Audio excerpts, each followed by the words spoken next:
Grace, who is aged 15, says she came from Chikudu County in South Sudan. Grace's father, Anthony Kuria, died in 1915, leaving behind 7 of Grace's siblings stranded in South Sudan. But as the fighting intensified in South Sudan, 3 of her siblings were also shot dead as they fled from an attack by the rebels fighting President Salva Kiir's government. I lost my father in 2015, but nobody can pay for me school fees. Grace is one of the unaccompanied children looking for their parents in Parabek refugee settlement in Ramo district in northern Uganda. South Sudan is not good because there it is difficult as a child to stay there without school. Parabek refugee settlement has a population of about 37,000 refugees from South Sudan, and of the 700 children in the settlement, 264 recently crossed to Uganda without a mother or father. John James Obare is also among the suffering children living in Parabek refugee settlement in Ramo district. Obare's mother too was killed during the war in South Sudan. Yeah, my mother was killed and I just got her, just lying, and we continue running with my sisters.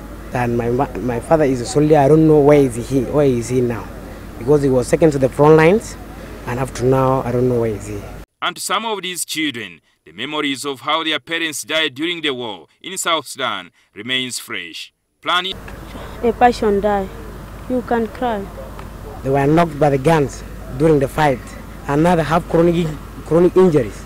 International Uganda, a child rights organization, has responded to the plight of 264 children who recently crossed to Uganda without their parents, providing non-food items worth 170 million shillings. Today, Plan International is responding to immediate needs of a group of 264 unaccompanied minors who crossed over and were brought to Parabek settlement this spring.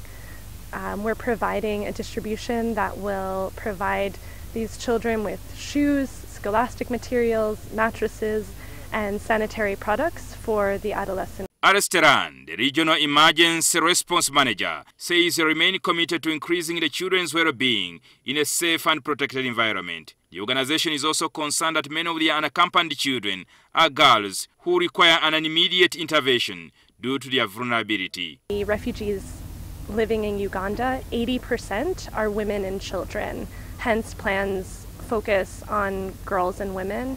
The war in South Sudan still remains the most horrifying crisis, leaving more than 1 million South Sudanese take refuge to various camps in West Nile and other parts of northern Uganda. It is estimated that about 50 refugees are crossing into Uganda daily.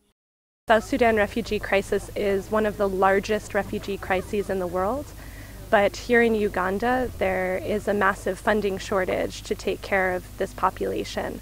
With the recent signing of the peace agreement between President Salva Kiir and Dr. Riek Machar, some of these children are hoping that perhaps they will reunite with their parents who could still be alive.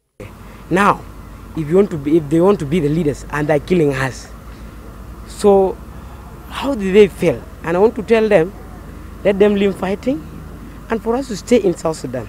And as peace slowly returns to South Sudan, what is the future of these South Sudan citizens growing up with no parents in their lives if this young nation expects to have responsible citizens who will prepare their country to greater heights? Jingo Francis, NTV.